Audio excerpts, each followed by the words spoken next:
What's up, everybody, and welcome to my Monday Night Raw review tonight. And 24 hours after Money in the Bank, we're back on Raw. As we kicked it off with Roman Reigns' big announcement for SummerSlam, he pretty much says some of y'all may like this, some of y'all may love this, or not like it. But he says when it comes down to it, he pretty much says he cannot be beaten. And Reigns, which I don't know if he's pretty much gone heel tonight, I guess. Usually it's some weird face thing, but since, he may be cutting a heel promo, he's supposed to still be a face. And he pretty much went on to say that nobody can beat him. He said just ask Bray Wyatt. Just ask Finn Balor. Just ask his little brother, Seth Rollins, as he called him. Just ask Braun Strowman. I put him out of commission. And he pretty much also said that, he said that I made him in my third WrestleMania in a row where he took out The Undertaker. As people chant The Undertaker, he says he respects The Undertaker and he respects me because I beat him.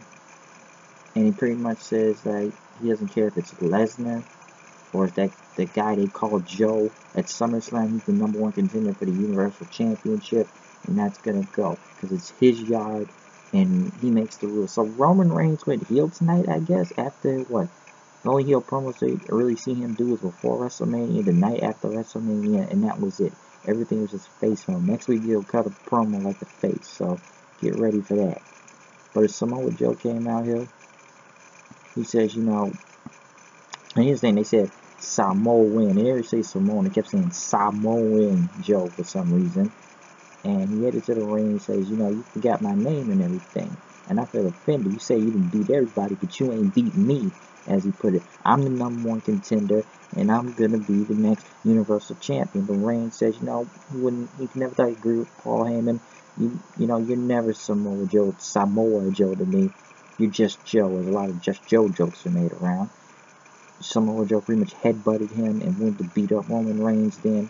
But he was about to choke him out, but Roman Reigns dodged him with a Superman punch, which I'm sure people are going with the whole Just Joe jokes, but some people think Samoa Joe shouldn't even be selling at Roman Reigns. He should just be beating the crap out of anybody until Great Balls of Fire, that pay-per-view name sucks, with Brock Lesnar to keep him strong, but hey, they gotta make Roman look strong somehow, you know how that goes. Now, I don't know why he's trying to get a title shot at SummerSlam now. That goes, most likely somebody will interrupt it. And, most likely still having WrestleMania of all places. That's the plan, really. So, watch out for that. The Hardys went against the Club, which was actually a really good match, but I don't really think it matters because everybody's beating the Club, and the Club has been booked like idiots. Yes, the Hardys have faced 2 sets of Bullet Club members, this one and the Young Bucks, but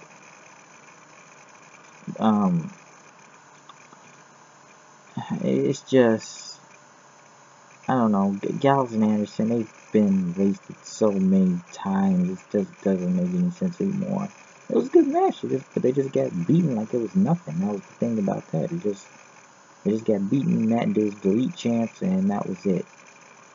Golda, Shattered Dreams Productions happened, and he says, I'm ready for my close-up, Mr. DeVille. Talking about Sunset Boulevard, and talking about Hollywood dreams are made where shattered glass is broken. And, the Golden Age is back in the City of Angels. He's going to be flying back to there. And he says next week, Archer, which finally, I guess we're getting a match now, so we're doing these promos. You will see this latest picture, the Shattered Truth. You'll laugh, you'll cry, but you will be beaten, as he said, as the Golden Age is back. And he will be getting ready for his latest picture, as he called it. So, but I like the Goldust and Truth promos. I think it's great. It actually gives that old school Goldust feel to it also. I like that. Elias Sampson was in the ring. Talking about how his father gave him a guitar when he was 15. Talking about this godforsaken town called Edenville. He was about to sing, but Finn Balor came out, surprisingly. And he had a stare down, but Elias Sampson backed off. Finn Balor then went against Bo Dallas, who grew a beard, which almost looks like Bray Wyatt a little, since they are brothers, but he actually was really aggressive out there and was taking out Finn Balor at one point. But it pretty much went into like a squash match, and he still beat Bo Dallas. And, you know, Bo Dallas, I forgot he was there, to be honest, because I just haven't seen him in so long, and they really wasted that guy on there. They brought him with that little sign thing that didn't go anywhere, and now I guess he's got a, you know, a beard, and now he's a little darker, but I don't know, you know, have a dark persona, but I don't know how that's going to go for that. I'm not sure, really, but Finn Balor got the win. And they were talking about the match, Corey Graves had got up and pretty much going to go talk to Kurt Angle again. And then doing Cass was saying, like, you know, what happened? You going to tell us who beat us up? As he talking about some tweet from Conor McGregor, as Enzo called him crazy. He says, you know, I've done with big guys at Conor McGregor there. Huh? Which I don't know, I guess they're making jokes because, you know, that super fight is coming up with him and Floyd Mayweather in about 2 months, so get ready for that. Big Cass says, you know, we're going to find out tonight because he knows the fact that Big Show's done that's been attacking him and everything. Seth Rollins came out to talk about the cover of the new WWE 2K18 video game. I hope this game doesn't suck and maybe they fix things in there that they desperately need to do. But he was on the cover of it. And I did like the trailer, even though it does not make him look like a face. He was destroying all this memorabilia from past WWE wrestlers, from Stone Cold, The Undertaker, Ric Flair, Triple H, Dusty Rhodes, legends and stuff. Just to talk about the trailer real quick. But you had this inspirational promo going on. Pretty much you sound like an inspirational speaker saying like, this is our cover and everything. You know, I've done a lot of things. Yeah, I sold out and everything. I had championships. I won money, gold, money, possessions, everything.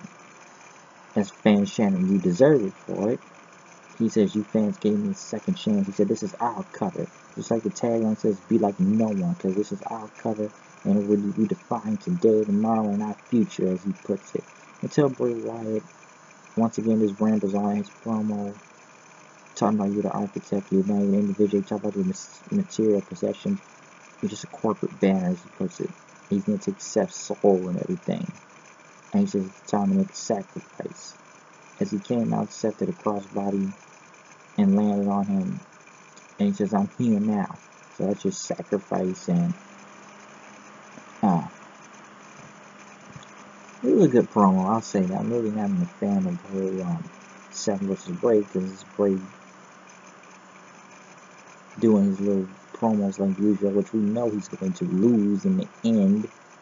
So I really don't doubt any of this, how this match goes, because he will lose. And yeah, I don't know. Bray Wyatt, his promos just seem to ramble around again and does the hocus pocus stuff. But it was a good exchange, I'll give it that. But it's almost like he cares, because we know Bray Wyatt's going to lose and he's cutting the same promo again. So yeah. Finn Balor's in the back talking about Samoa Joe and Roman Reigns until Elias Sampson beat him up from behind, which I guess is the insta-feud right now. And I guess they forgot about Ambrose. So he told Finn Balor to never upstage him again. Akira Tozawa against TJ Perkins as Titus O'Neil introduced Bo, which I don't know what this Titus brand is doing. Neville came to watch. Tozawa wanted to senton off the top rope. And this Titus pretty much got in the ring and said, this is your next cruiserweight champion. This is part of the Titus brand. And that tonight is going to be me and Apollo Crews. And we're going to take on the tag team champions. But Neville pretty much said, you two shut up and everything. He warned you too, especially Tozawa, that he's going to destroy him now and tell him to bend the knee. But Titus called him a little boy. And he's going to be annihilated by the power of Tozawa. So I just say his face as a heel, because I don't know where this is going. R-Truth then cutting out a promo like Goldust. It's talking about, you want to get nuts? Well, darn it, let's get nuts. So Batman from 1989. And he says he's going to accept Goldust's invitation next week. And he's going to get got in Los Angeles. Curtis Axel, there's another guy you don't see on TV anymore, mostly in catering with Bo Dallas. As Miz said, you know, you guys are in the Marine 5. He said, do your job. Why don't you guys keep on my entourage? He said, I'll make you guys stars. Then, Samoa Joe, we're talking about Reigns. He said he's going to put respect on my name. You will respect me. He's going to take him out. Which he still actually really had a good match out here. The crowd just didn't care. It was just, like I said, it's Indiana, and this crowd was really dead throughout the whole night. Maybe some people got into it, but they were kind of dead. And yes, it was a competitive match, and hey, they somehow, some way had to make a way to look Roman look strong, which he almost was going to win it, until that ambulance showed up. Next thing you know, the return of Braun Strowman. And as Braun Strowman came into the arena, Samoa Joe choked out Reigns, winning the match. And as he laid on the ground, Strowman came out. He says, in case you've forgotten, Roman, I'm not finished with you. As he did that little face front choke slam thing, which was really weak. As people chanted one more time, he says, if you're man enough, you'll see your great balls of fire in an ambulance match. Which, this will be a good match. So these two are 1-1 with each other, so the feud continues. And Braun Strowman's back early. Miz and the two dancing bears. What is it with WWE these dancing bears? This is getting ridiculous, to be honest. I'm really tired of dancing bears with the signs and whatever they do, standing getting beat up. As Miz TV happening at Maurice come out as he had I'm sorry sign and please forgive me, and even bringing the grandfather clock and fixing it and apologizing. Ambrose thing came out and was going to get Miz, but he used her as a shield, and champagne got in her face and didn't even dodge Miz as he knocked down the grandfather clock. Maurice got pissed and left then as Miz tried to apologize.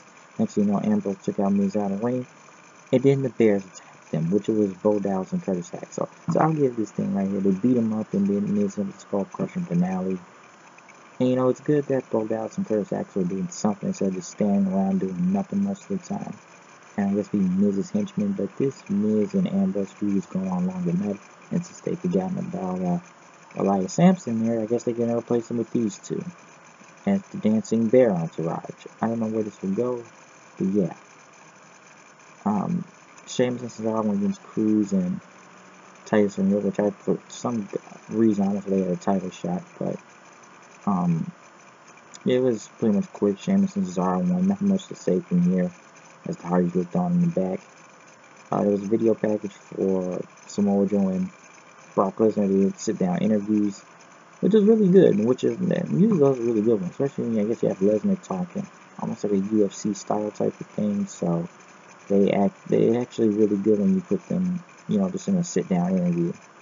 It does make it really look cool. Sasha Banks went against Nia Jax, which there's nothing much to say from this with the women right here. And just felt odd and random. Alexa Bliss came out on commentary, but Emma chased her and ended in a DQ. And then, because she kicked Nia Jax, and then next thing you know, they all jumped Sasha. Mickie James and Dana Brooke come for the save, but couldn't take out Nia Jax. Bayley comes out very randomly then, and they all take out Nia Jax then. So I don't really know what to say from this with the women. At least Bayley is back, even though they didn't really save her for anything or do anything with it. Just like they said, hey, Bayley's back. And she helped faces take out the heels, so I don't know what really much to say from there. But as we got into the end of the show, who took out Enzo and Cass? Kurt Angle came out to reveal it. Enzo and Cass are out there. The Big Show is out there. And the Revival. As Big Show says, I didn't do this. If I wanted to, you want to talk about me knocking you in the back of your head with a baseball, I would have came to your face and punched you straight in the mouth. And he says, I'm tired of this. I don't want to be on the show anymore with Kurt Angle. I'm done. As Cass says, show's guilty. We don't need you. Get the hell out of here. The Revival then says, we didn't do anything. And pretty much Kurt Angle says, they're right. You have solid alibis. You may go. But as Graves stood up and talked about Cash, you know, you said talking about a baseball size lump on the back of your head. You talk about your EMT, your medical team. But what is you mean your medical team? But Cash says the EMTs is the same thing. As Graves showed the footage, he was a detective out there. He showed the scene of Cass setting up the crime scene and putting himself as a decoy. And as they looked on, he pretty much said that, I did it. I took out Enzo. And he says, you're an idiot for calling out Conor McGregor. He says, I feel bad for you because nobody doesn't even like you backstage. I've had to deal with you since NXT and Tampa, ever since we got into Raw. And I am tired of you. He says, you're just getting dumber and dumber every time. You're dead weight. You're holding me back from my potential.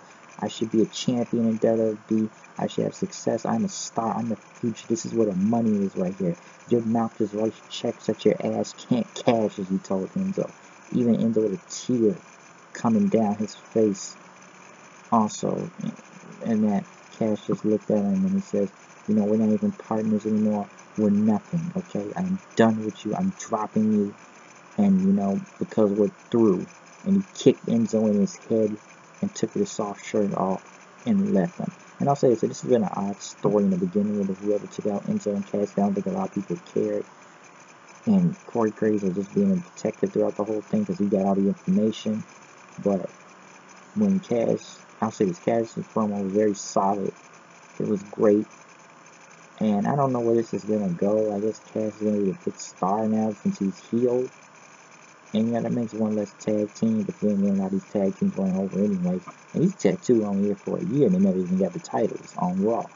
Maybe a year and 3 months, but they weren't even here that long. So it's looked tough to you know, see where these two go on their own. I don't know about Enzo really. Cass they're probably pushing because, you know, big Cass and Vince likes big guys, but Enzo I don't really know where they can go with him. Unless they do some one-on-one thing with him, but I don't know. But the biggest things out of this whole night was, you know, Cass turning heel and the breakup of Enzo and Cass and Braun Strowman returning, even Samoa Joe. There's just Reigns in a way, but mostly Strowman is back, setting up the ambulance match. A lot of the show felt like a marathon, especially when the third hour came. I kind of started to lose interest multiple times until the end of the show with the Big Cass promo. But I will say Raw was a marathon show, really, when you look at it. And this felt very, very long. There was a lot of bad things too, but not as bad as last week's show. Even then, this show was fucking ass down every fucking week. But that's all I got to really say from that. Check out my live reactions for Money in the Bank and review. I'm out here. See you guys later. Peace out.